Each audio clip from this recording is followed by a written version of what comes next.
Hi, everybody. My name is Mildred, and I'm an alcoholic. Hi, Mildred.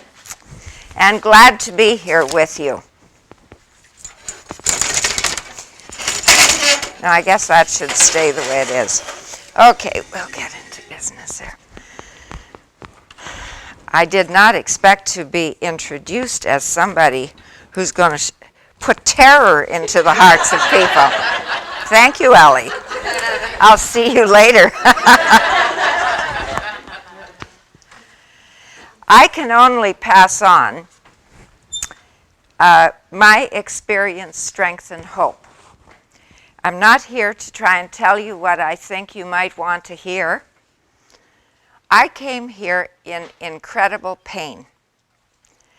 And over the years, I wish I could tell you that, I came into AA and my pain went away. That's not the way it has been for me. It's not the way it is for me now. But what I do know is that there is a way out. And it's not the way that I thought it was going to be. I'm not one of those people who's going to tell you I came into AA and it's just been right uphill from there on, and now I just function in this nice, warm, loving place that always exists. How many would like that? Good, I'm glad you're there with me. But now the bad news, it doesn't happen that way. But what happens is even better, and that's the good news. Because through this process, we become real. Real. And real is a matter of knowing who we are. And that's why I have thought long about what the theme of the weekend should be. And I'm calling it a new pair of glasses. And I'm calling it a new pair of glasses because I realize as the years have gone by, my debt to a man named Chuck Chamberlain. Because as my life has gone on, what I have found out that what is wrong with me is much deeper than drinking alcohol. And that what is wrong with me is my basic fight with the universe. My basic fight with the way things are. I want my way. And when I can't have my way, watch out. All my old defenses come back. And you can go to therapy, and they'll give you some little strategies for doing this and that. It's always interesting to me to go when I'm in the airport, where I am a lot, and to look at all the titles of the books. God, you'd think that in 5 minutes you can have this sucker by the tail. And it's all going to be okay. And thank goodness for people like Chuck Chamberlain, who talked about something that I did not understand. He said to me one time, many, many years ago, he said, Mildred, Miss Mildred, and you knew you were in real difficulty when he said Miss Mildred. He said, you already are everything that you can be. Well, you can imagine with a head full of pills and stuff, how popular that was. And as I looked at him through my haze, he would laugh and he would say, you don't understand that, do you? I guess that was the understatement of the century.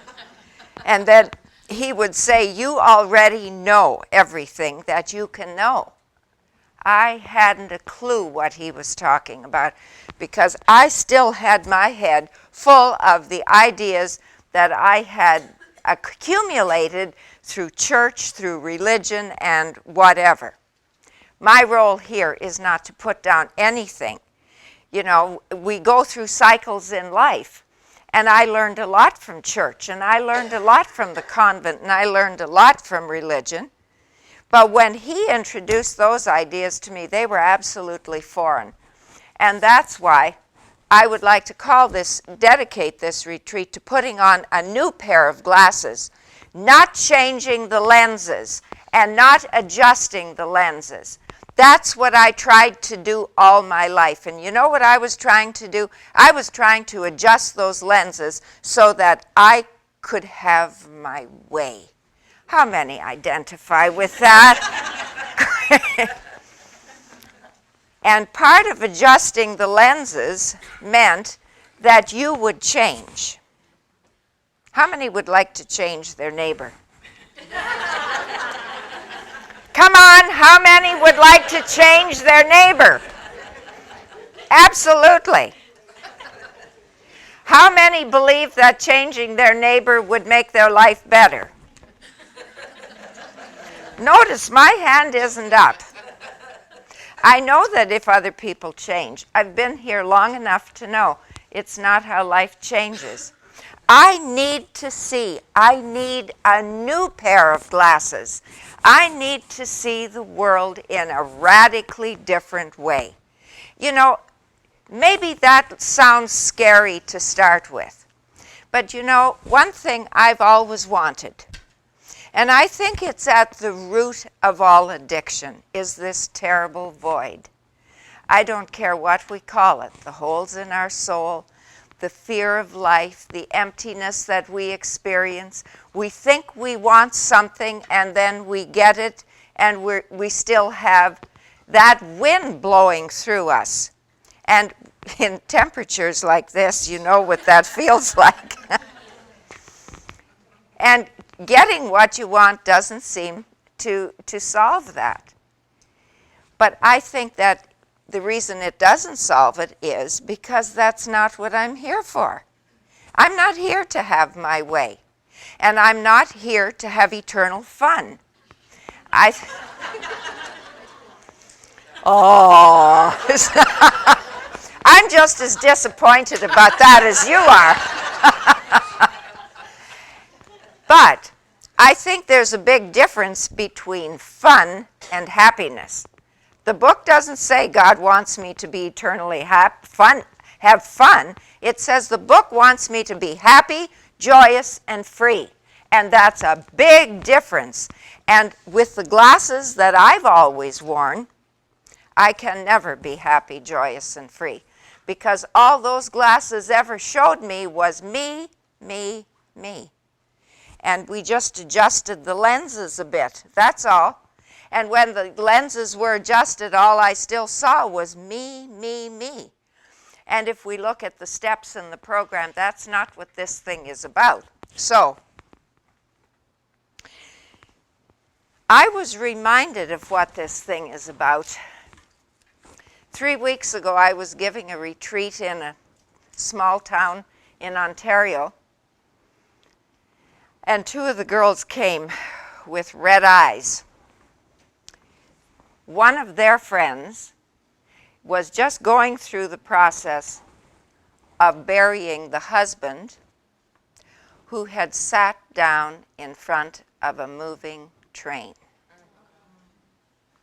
That's about as gruesome as it gets.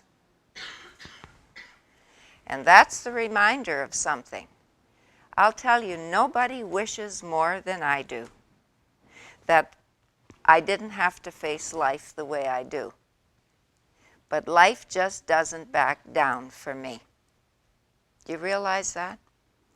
And if I'm not willing to change, or if I haven't reached that point where I'm not willing to do the work to change, then I have to live with my old results. And those results are painful. And for some of us, they're that painful.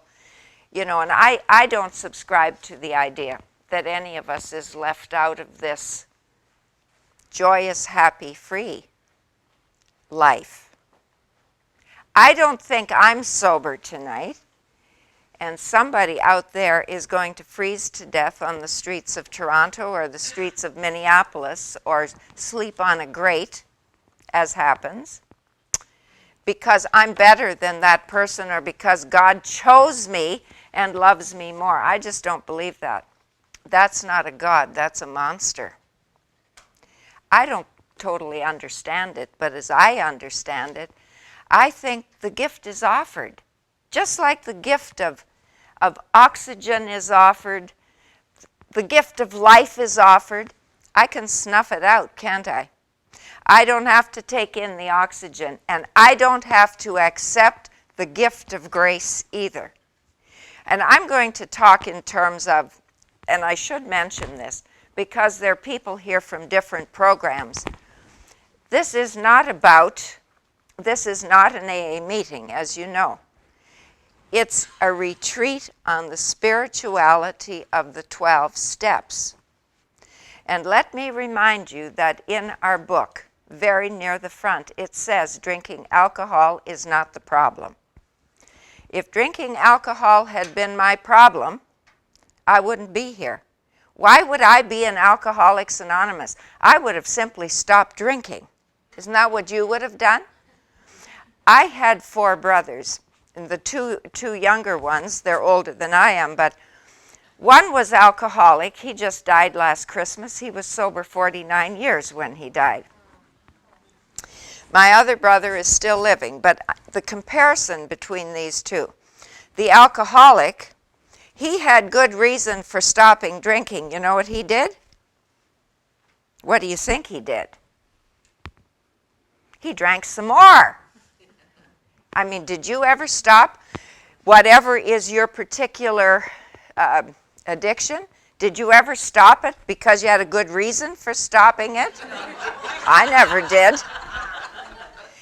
I had a good reason one time. I had a wonderful job in a school system.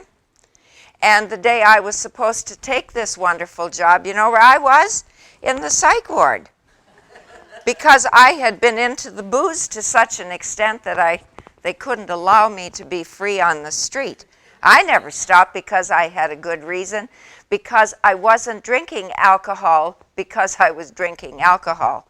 See, drinking the alcohol is not the problem. Sure, when you're getting sober. How many here are under a year in one of the programs? Okay. How many here are over 20 years? Okay, so we've got a mishmash in between, right? Some people who are fairly new to what's going on here, and some. But you know what? People sometimes say to me, how can you give retreats to people who are 6 months sober and who are 36 years sober? This isn't about the intellect. This isn't about what your head knows, and it's not about what my head knows. And it's not about what goes on between you and me. It's what goes on between you and your soul. And that's what Chuck was saying to me, which I understand now when he said, you already know everything you can know. The book says the great reality lives within. Think about that. The great reality lives within. Then why am I running around out there trying to find answers?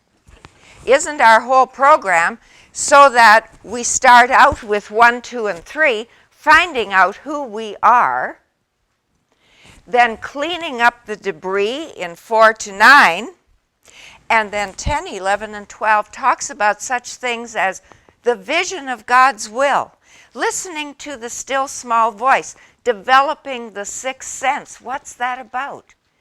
Because as long as the ego is yammering and telling me and running my life and saying, you miss this, you're lacking that, you have to have that, they need to change, am I going to be listening to the still small voice? It hasn't got a hope. So that's what this work is about. You see, so that you can listen to that still small voice. I'm not going to tell your soul anything it doesn't know. See, I think we forget that we're spiritual beings. So often I used to say, well, what do you expect? I'm only a human being. Anybody ever say that? What about this? I'm a spiritual being, and I live in a spiritual universe that is governed by spiritual law. At the end of the 164 pages, it says, make sure that your relationship with God is right, and great things will come to pass for you and countless others.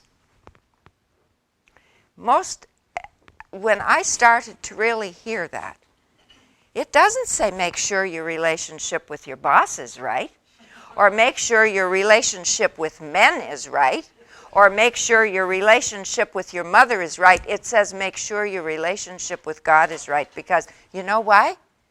Because if you make sure your relationship with God is right, all your other relationships are going to be all right. Because if you begin to see this, that the great reality lives in you, who do you think lives in me? And who do you think lives in every being on the planet? And if that is the case, you know what? There's only one of us here. Why do you think the great teacher said, don't judge? Why did he say, don't criticize? Because I think he understood that we're one. And what I do to you, I'm really doing to whom? Right here. I'm doing it to myself. And then, if that's the attitude I'm in, if I'm in hatred and judgment and criticism of you, I don't care what you've done. You're not my boss. And therefore, if I'm in hatred and judgment and criticism of you, who am I hating, judging, and criticizing? And I get on my knees and say, oh, here, God, here, relieve me of the bondage of self. Yeah, right. See, there are some things that are in this book that force you. If you're going to live this way, they force you to change. And when you do that, that's what I think that statement means. Make sure that your relationship with God is right, and then great things will come to pass. Because what you will do, if you put God first in that manner, you will bypass the ego. The ego is everything that is false about you. Sometimes I hear people say, well, of course we need our ego. I do not need that yammering, complaining, miserable, false entity that tells me I'm not good enough, nobody loves me, nobody cares about me, nothing good ever happens to me. How many hear those voices still? You'll notice, pardon? Some of you don't hear those voices? I think you should be giving the retreat, not me, because I still hear those voices from time to time. That's what the business of life is. Getting through, living, being able to work through those things. What I've learned is, boy, it's not about taking off one suit of armor and putting on another suit. Because I think for a while what I was trying to do was take off the human suit and put on the spiritual suit. This is life. And life is life. And it has to grow and it has to change. A tree, a plant, a seed, those are the rules. So, this whole business of the fact that we are one, I have really come to believe that. But it's through a process. As I said, my road here has not been, well, I came to Alcoholics Anonymous and then, the road has been up and now I just am happy, joyous, and free every day. I sure don't have fun every day, but I think now I'm at a place where I can at least choose happiness, because I don't think happiness and fun have much in common. I have had fun when I've been anything but free, joyous, or happy. When I've been doing stuff, I see some of you identify with that. When I've been doing stuff that is illegal, immoral, and maybe fattening too. But I better go back to my notes. I'm getting ahead of myself. Okay. We talked about not wanting just to change the lenses. I think what I need every day is a new pair of glasses that enables me to see myself on the planet in a new way. That I'm a spiritual being, I live in this body. It's through this body that I get my report card. I think that's really what it is. I remember hearing Ram Dass many years ago say that he thought the body was such a great gift. And at the time, I didn't understand what he was saying, because I was still at the place where I was trying to make life work the way I wanted it to work. And I just never could do that. I think life shows us where we are.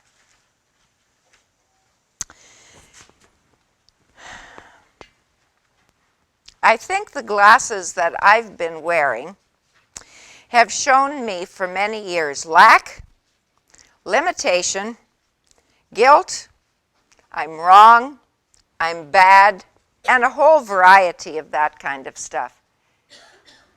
Those glasses might even show you riches, ease, comfort, and the good life, and that isn't even it either. Because I don't think Alcoholics Anonymous and the spirituality that is offered us here is about the good life. I think it works quite different from the way I thought, because it says, make sure that your relationship with God is right, and then great things will come to pass. Then things flow easily, and then they come not at the expense of your life, but at the expanse of your soul. And there's a big difference. How did we get to this place? Well, I think conditioning. The race is changing, isn't it? There was a day when the Berlin Wall stayed up, and there was a day when it became untenable for the Berlin Wall to be up and people took it down. There was a day when it was acceptable to have apartheid in South Africa. And the day came when it was no longer acceptable. True? The race is changing. There was a day when people thought it was absolutely acceptable to sacrifice virgins to the gods, if you could find one. And then they sacrificed animals. And they believed that if the gods smelt that blood as the animal was being killed, and you shouted his name as he smelled that blood, you had him in your power. Now, do you think there's anybody on the planet who believes that today?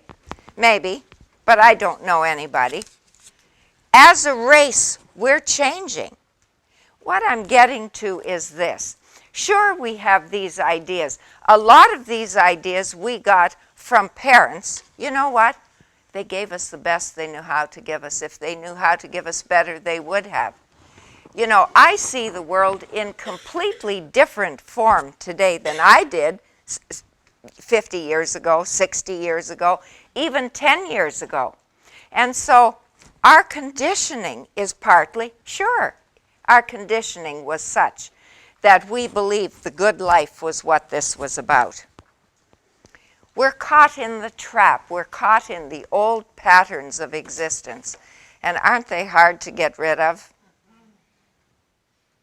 Sometimes you think, is it never going to end? When am I going to be able to change? I think another factor, we have misunderstood pain. I spent 15 years in a convent. And I remember Mother Superior saying to me, well, if it's hard, that just means that God blesses you because he sends suffering. Anybody ever hear that? That God sends suffering to his favored ones.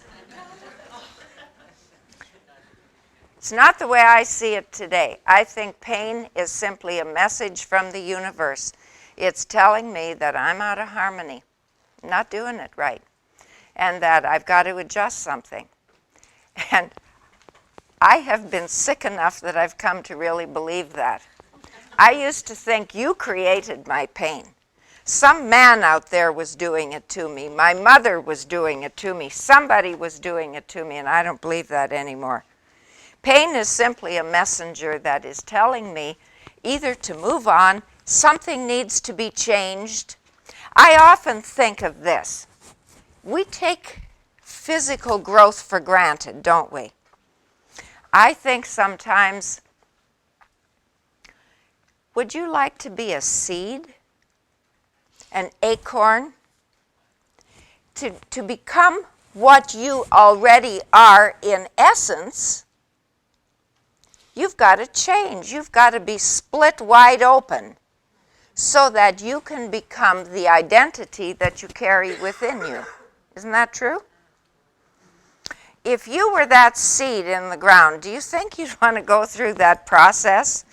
The moisture and the warmth, and then, that swelling and bursting open so that that new shoot of life can come forth? And isn't that really the process that goes on as we grow? That's what I think we are here to do, to express this. See, ultimately, step 12 says we're here to wake up spiritually. That's what the steps promise us. I challenge you to find a place in the big book where it says that you're going to get anything material if you do this program. It doesn't say that. Every promise that is made to us is about the inner shift, because I think it's real simple that as that inner shift is made, as we function more in harmony with who we are, as that seed, as that shoot comes up, and as we start to grow, we start to function more as who we really are, and everything is provided, as the promises for step 3 say. Make sure that you stay close to him and perform his work well, and everything will be provided. I think that one of the old myths that I really like, because it really speaks to my soul, is the myth of the children in the cave. It's just a simple little story. And it's about the children in this damp, dark, dirty cave. They can't walk upright. They're in pain and misery. And as they look out of the cave, they see these children frolicking in the sunlight. And they don't have any, they see, it sure seems that those children out there are having a better time than they are, but there they are in the cave, and they go to the door of the cave. And the children who are out in the light say, "Come on, come on, come out. You don't have to stay. There's no gate over the cave." And they try, and they come out, and they back away and go back into their hole in the cave.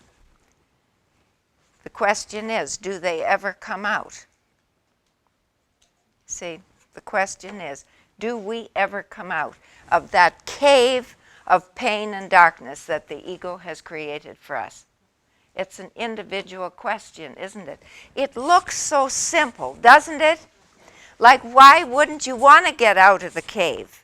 But how many times have you and I had a problem, been in pain, and somebody showed us the way out, and we go out a little way and run back to the old ways? I mean, if you take the addictive process in its simplicity, how many times was I sober? Couple of days, something would happen, and right back to what had landed me in jail, or what had landed me in the ditch, or landed me in trouble, but we'll go back to that. Isn't that the problem of humanity? That we do these self-destructive things. And I think, I'll ask you then, are you willing for the miracle? Are you willing that your life change? I'll ask you 2 more questions. Are you willing for a miracle that asks nothing of you? Oh, I'm glad a few people, come on, let me ask you again. How many would like a miracle that asks nothing? Me. Good, I'm glad you're there with me. How many would like the miracle that demands you change? Not nearly so eager for that one. But you know, that's really the miracle. That when we change and get into harmony with who we already are. Look what our book says about that. I missed this for years. I'll tell you, November the 11th, 1966, I was in a psych ward, the University Hospital in Saskatoon. I had been in an insane asylum for 2 weeks. My brother had taken me out to Saskatoon where my family was. I'd been in there 7 weeks, so I'd been 9 weeks at this point. And at the end of that time, they thought I was doing so well, they gave me a 2-day pass. And when I wasn't back in 6 days, they called the police. And the police brought me back, and I wake up, and I'm in this wheelchair, and I'm covered in vomit, and my wig, I've taken it off. I wore wigs in those days. I thought that would help the view, or perhaps catching the man. And I had taken off my wig. I guess I was going to use that as a receptacle. And I hung that on the post. I was a real beauty in those days, I can tell you. Anyway, there were 2 doctors on staff there. One was a psychiatrist, Dr. Abraham Hoffer, who, if you read how AA Comes of Age,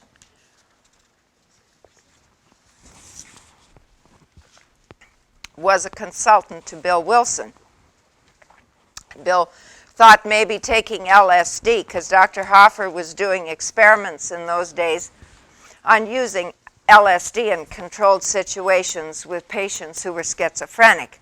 And he thought maybe that this altered experience, which LSD produced in some people, not you, of course, would be helpful to alcoholics getting a new insight and then staying sober. So he was on staff. So he obviously knew some things about AA. And then there was a man, Dr. Fred Frank, there, who also was sober at the time, and he was in AA. And they were giving me all these diagnoses and so on, so these 2 men went to my doctor and said, "We think you've misdiagnosed this woman. And we think she's alcoholic and should go to AA." Now, my doctor was nobody's fool. He had written books. He had lots of stuff, intellectual knowledge. And he had written books, and he was the chief of staff at the hospital, and he was the chief of psychiatry at the university. You know what he said to these 2 men? Oh, he said, "We couldn't let her go to AA. It would interfere with her treatment." By that time, I had had 38 shock treatments. I had been locked up I've been locked up at least 32 times, but by that time I guess I'd been locked up about 28 or 29 times. And so he didn't understand what this whole disease was about, what this whole thing was about. And so he thought that therapy and all this kind of thing was going to be what was going to straighten me out. I didn't understand when I looked at the book, when it says what the disease really is, the disease of the body, but it says that's not where the main problem is. The main problem rests in the mind. And that's why drug addicts and alcoholics and overeaters and Al-Anons and gamblers and all kinds of people get together.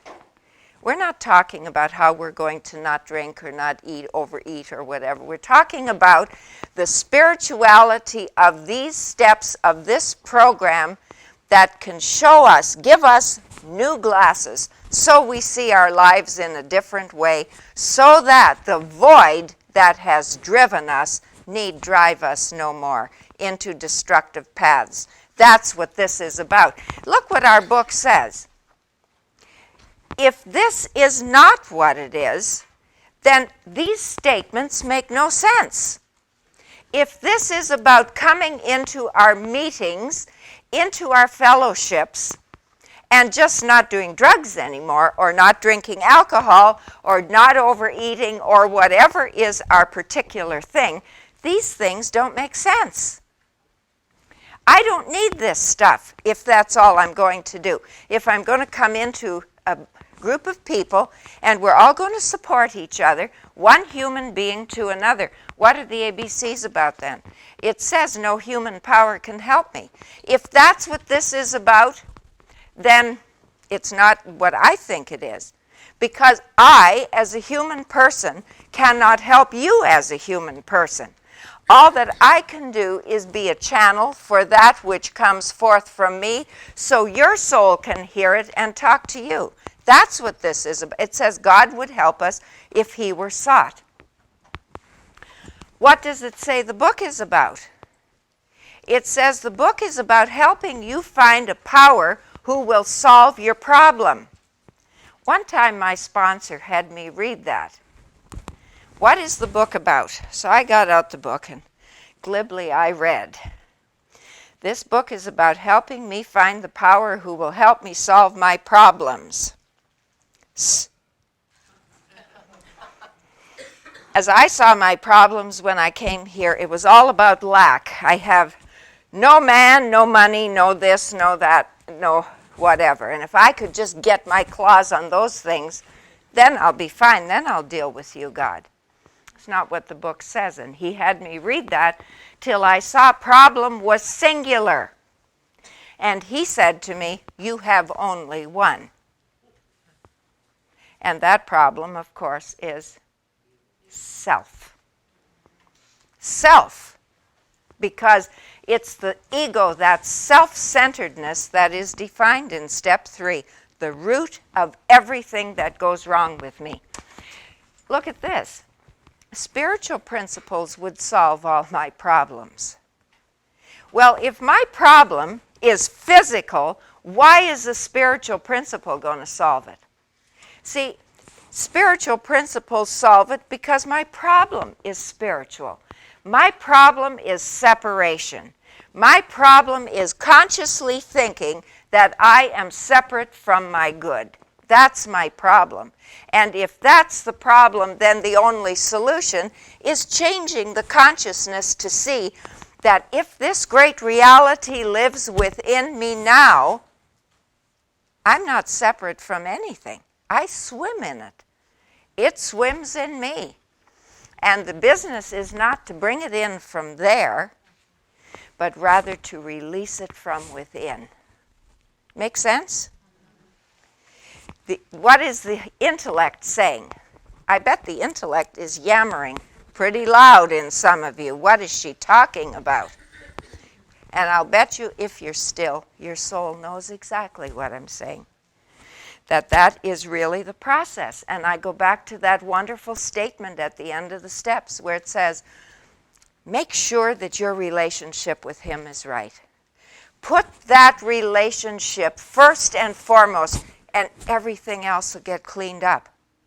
How I had got off Skid Row to be the person that I am today, which, don't hear me say, is a person of perfection and wonderment. What it is a person who isn't as driven by that addictive process as I was. Absolutely. A person who today has choice. The only thing I don't have choice over is whether I drink or not. The book says that. It says we have lost the power of choice in drink. And it says there are days on which the alcoholic, and when I say that, I'm taking the drug addicts, and I mean everybody, there are days on which the thing that addictive process that drove you, you have no power over it. It has to come from a power greater than yourself. The book says that. I'm not saying anything that isn't in the book. Look at this. When the spiritual malady is overcome, when I came in, no money, no home, no job, no self-respect, everything was gone. I can tell you, I did not think I needed spiritual principles. And moreover, I did not see the connection between spiritual principles. Isn't this program just amazing? Is this not just a miracle that we come in here? We don't understand this. We take direction from somebody. The book says, if you want what we have and are willing to go to any length to get it. We take actions we don't believe in. That's the magic. You know, I tried for years to think this thing through, to analyze it. You know, I'm explaining some things. I'm sharing some ideas with you. But when it's all said and done, that's not what saves my bacon. What saves my bacon is the actions that I take to do the things I've been taught to do. No more, no less, whether I feel I like it or I feel I don't like it. It's the actions that you take that are going to provide the channel for God to heal your soul. Because as we go to step 6, we're going to find out we need to be rid of some very bad stuff that's blocking the flow of the Spirit. Isn't it amazing? I feel so grateful, you know, every day. I don't think there's been a day in my sobriety that I haven't absolutely felt overflowing with gratitude for this beautiful program. And the fact that we're shown a way of life that basically is so simple. I don't have to be able to analyze it and figure it out. That, as a matter of fact, gets in my way. But this I can understand. That when the spiritual malady is overcome, we straighten out in every other way. That's what I was starting to say. I wanted everything to be fixed, and then I would deal with you, God. You get me the house, you get me the man, you get me the money and all that stuff, and then I'll deal with you. Maybe I'll believe in you then. And maybe I'll like you then. But right now, I don't like you. I want this stuff, and when I get this, anybody identify with that? And then we'll deal with you, God, and it doesn't work that way. My life has just thwarted me every time I've tried this, that I'm going to straighten out physically and mentally, and I'm going to get what I want, and then I'll deal with the rest. It's always eluded me, like hammer blows on the head. You know, and I don't get what I want until I surrender and allow myself to do it another way. So, it seems to me that as I began to see this, life really changed.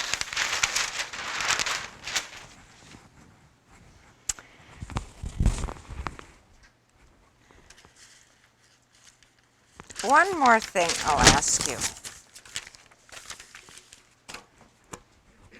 What if God said to you tonight, God appeared to you in some form, and said, I can make you happy, joyous, and free on $20,000 a year?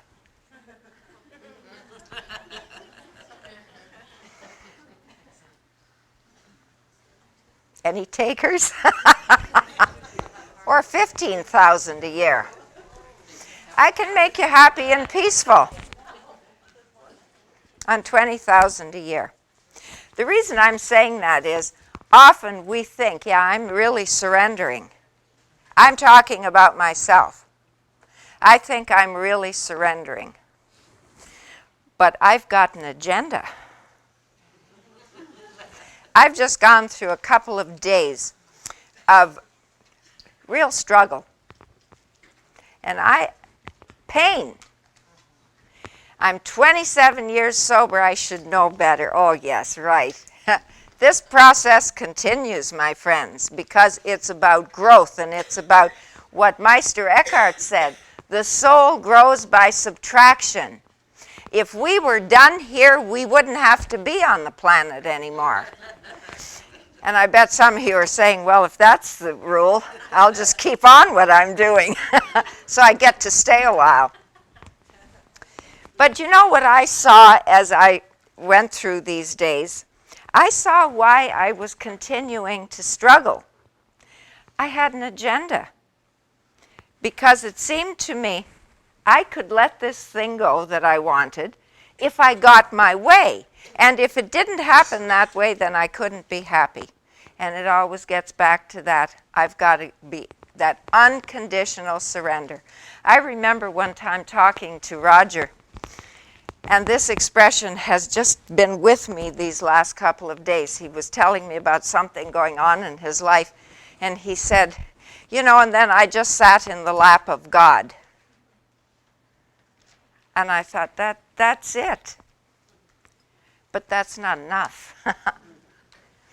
Sometimes, isn't that the truth? I mean, if we're really honest, yeah, I can sit in the lap of God, but that's not what I want. I want my way. I want my agenda to come about. And once I see that, of course, then peace reigns. So, I guess we should take a little break.